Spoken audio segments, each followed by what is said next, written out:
Bonjour Caroline. Salut. Merci d'être ici pour le podcast Women's Fight avec nous. Est-ce que tu pourrais te présenter brièvement pour ceux et celles qui ne connaissent pas Caroline Baird?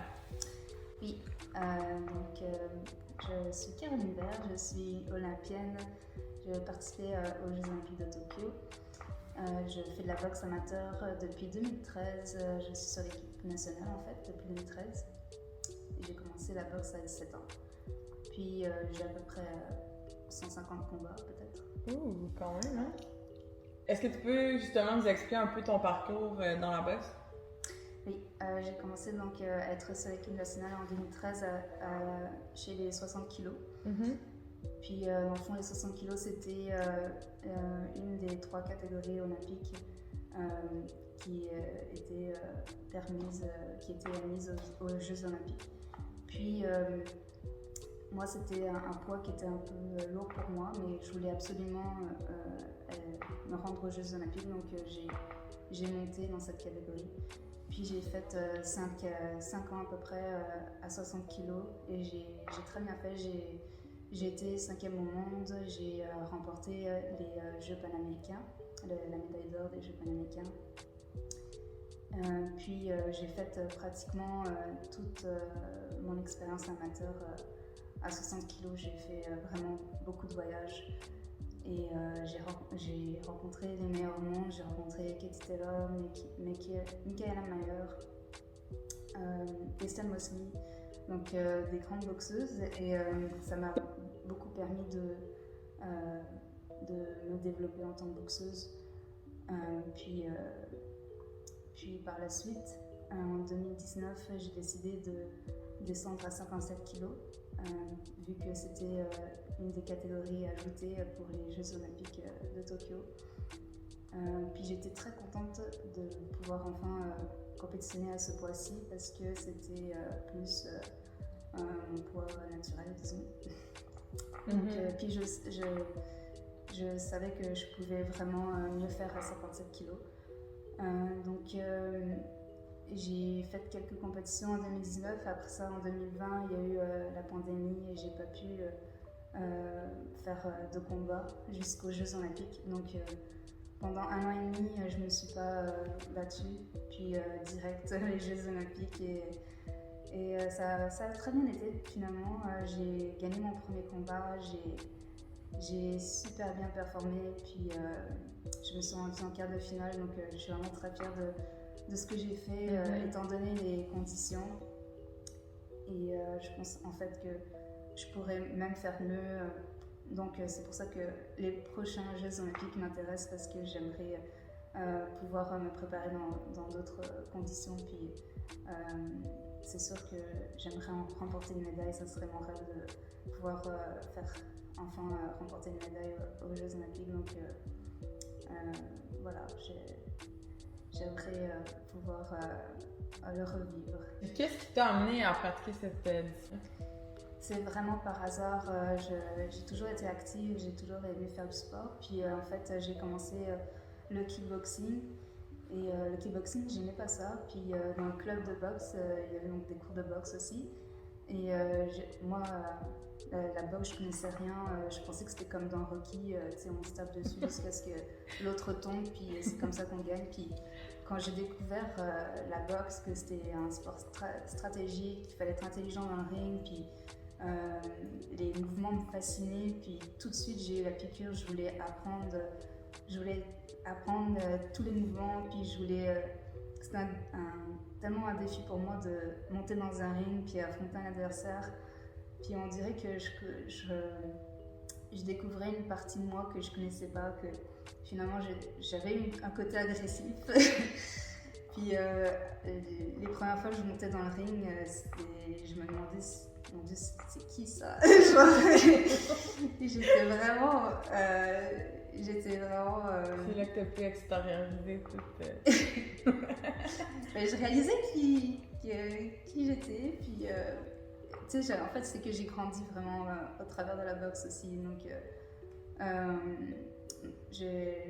on dirait que c'est juste devenu une passion, puis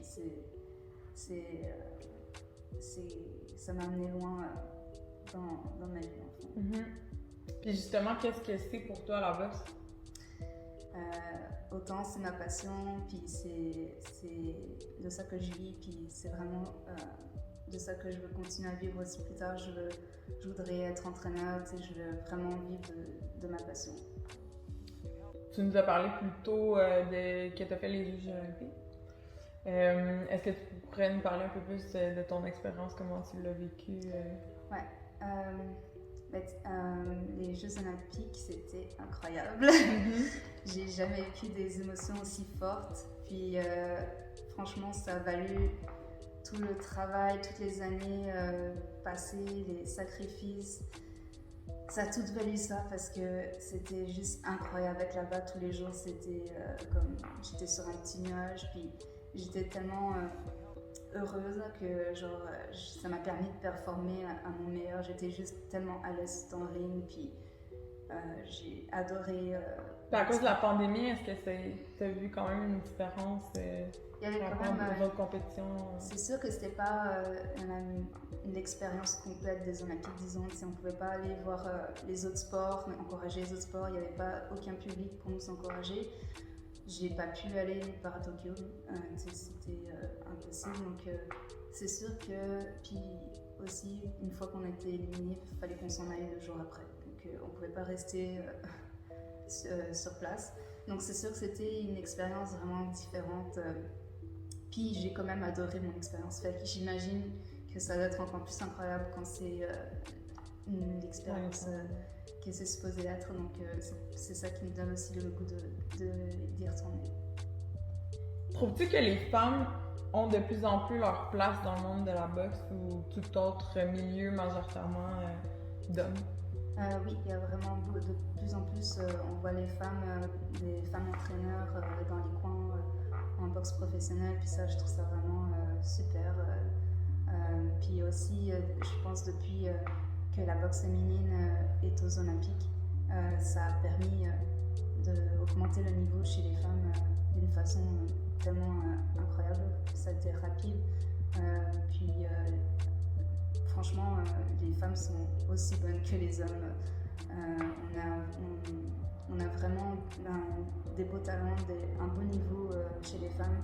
Puis je trouve que ça devrait se faire connaître plus. Fait que c'est pour ça que je trouve que c'est bien que la boxe pro-féminine se développe. Parce que malheureusement, on ne voit pas tant les combats de boxe amateur. On voit les Jeux olympiques, mais le reste, les Jeux majeurs, tout ça, on ne voit pas. On voit pas les combats. Donc, Puis justement, est-ce que tu trouves que tu es traité de la même manière qu'un boxeur dans ta carrière de boxe, comparativement au niveau amateur, je ne peux pas vraiment dire que c'est pas mal la même chose, mais je dirais pour la boxe pro, c'est sûr que c'est différent pour les femmes. C'est pas encore, ça va pas être encore la même chose. C'est sûr qu'une femme ne va pas faire autant d'argent qu'un homme en boxe pro, admettons. Ça se développe beaucoup, donc les femmes sont vraiment, elles ont un très bon niveau en boxe amateur, fait que si on voit ça en boxe pro, c'est génial en fait. Mm-hmm. Puis récemment, tu sais, souvent on a entendu parler dernièrement, provenant du Mexique, il y a eu une jeune boxeuse de 18 ans qui est décédée suite à son combat avec Marc-Pierre Houle. Qu'est-ce que tu penses de cette situation-là? Puis est-ce que tu penses qu'il y a quelque chose qui aurait pu être évité dans cette tragédie-là? Oui, c'est vraiment tragique ce qui est arrivé, puis c'est très choquant, surtout pour les gens qui ne connaissent pas la boxe, puis de voir une femme mourir sur le ring, à cause de la boxe, je veux dire. C'est vraiment choquant. Puis moi, je pense que c'est la première fois que je vois ça, mais des cas comme ça, on en voit quelques-uns aussi chez les hommes. Donc, tu sais, c'est sûr, dans ce cas-ci, je trouve qu'on aurait dû... on aurait dû surveiller un peu plus l'athlète qui avait subi un KO peut-être 3 mois avant. Puis ça, c'était vraiment une mauvaise décision de l'envoyer faire un combat tout de suite alors qu'elle était sûrement pas, elle était pas guérie en fond de sa commotion.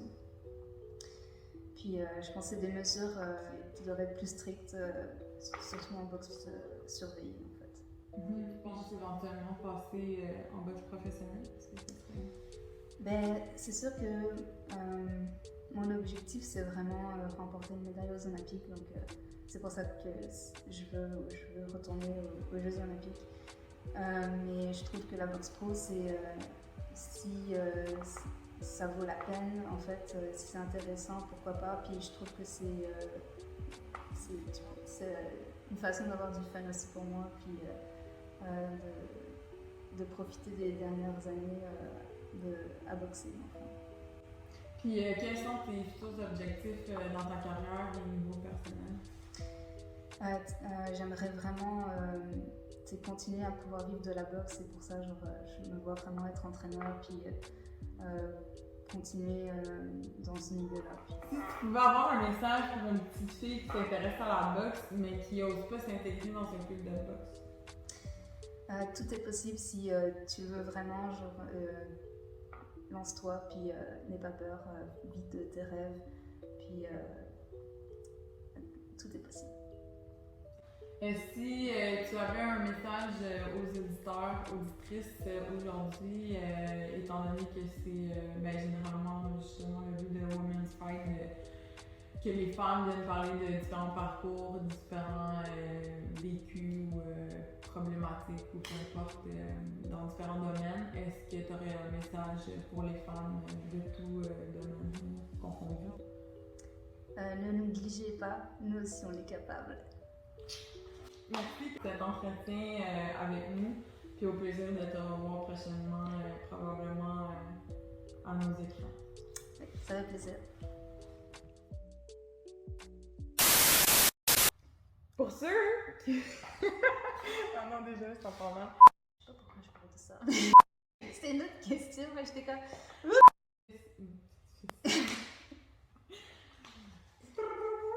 Puis en boxe pro, on va pas faire...